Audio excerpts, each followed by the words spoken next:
शब्द वापरला तर तो शिवीवाचक नाही, तो वस्तुस्थिती जन्य की ज्यांना शरम वाटत नाही, हे सगळं मान्य करताना, आरोप करताना ज्यांना काही पण नैतिकतेचं भान नाही की आपण सत्तेत आहोत तरी महाभ्रष्ट आपल्या पक्षाला म्हणतो, हा सगळा जो खेळ चाललेला आहे, ती कोणची गाडी होती, पोर्शे का कोणची गाडी,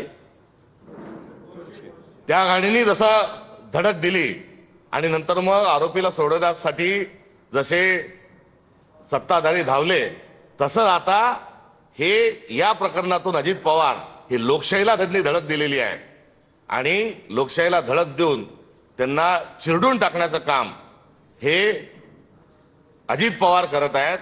तर आता गाडी जी आहे तिला एनसीपी म्हणायचं का ड्रायव्हर आहे त्याला म्हणायचं का भाजपला गाडी म्हणायची आणि ड्रायव्हरला एनसीपी म्हणायचं, हे मी पुणेकरांवर हा विषय या निमित्ताने या ठिकाणी सोडून देतो. मात्र एकंदरीत जे चाललंय ते कुठेतरी अत्यंत निषेधार्ह आहे. त्या गोष्टीचा आम्ही तीव्र शब्दामध्ये निषेध करतो.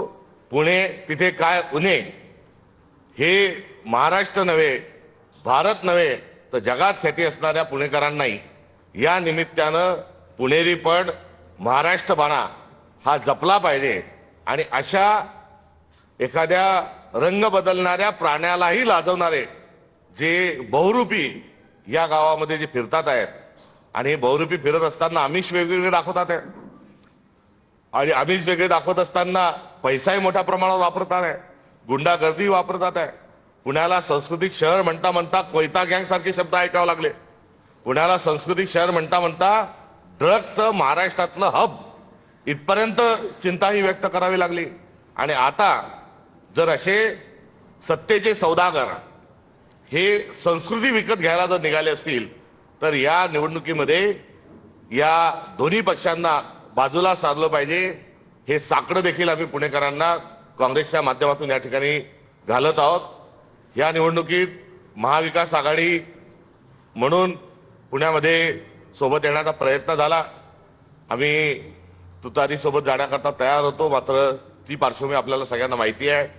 आता आम्ही शिवसेनेच्या युबीटीच्या सोबत या निवडणुकीमध्ये पक्षाच्या वतीने सतीश पाटील साहेब हे आमचे निरीक्षक होते, उद्धव बाळासाहेब ठाकरे पक्षाच्या वतीने सचिन आहेरजी होते.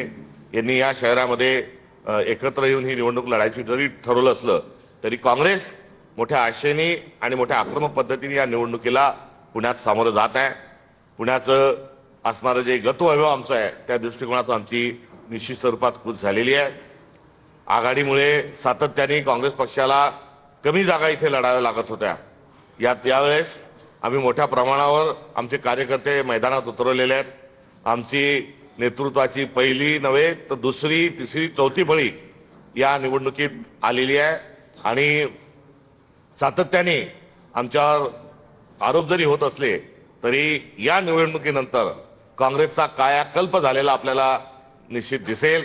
हा देखील विश्वास नव्हे तर याची गावी आजच्या प्रसंगाच्या निमित्तानं या ठिकाणी देतो. आमचा जाहीरनामा, आमच्या जवळ महापौर एकापेक्षा एक अनुभव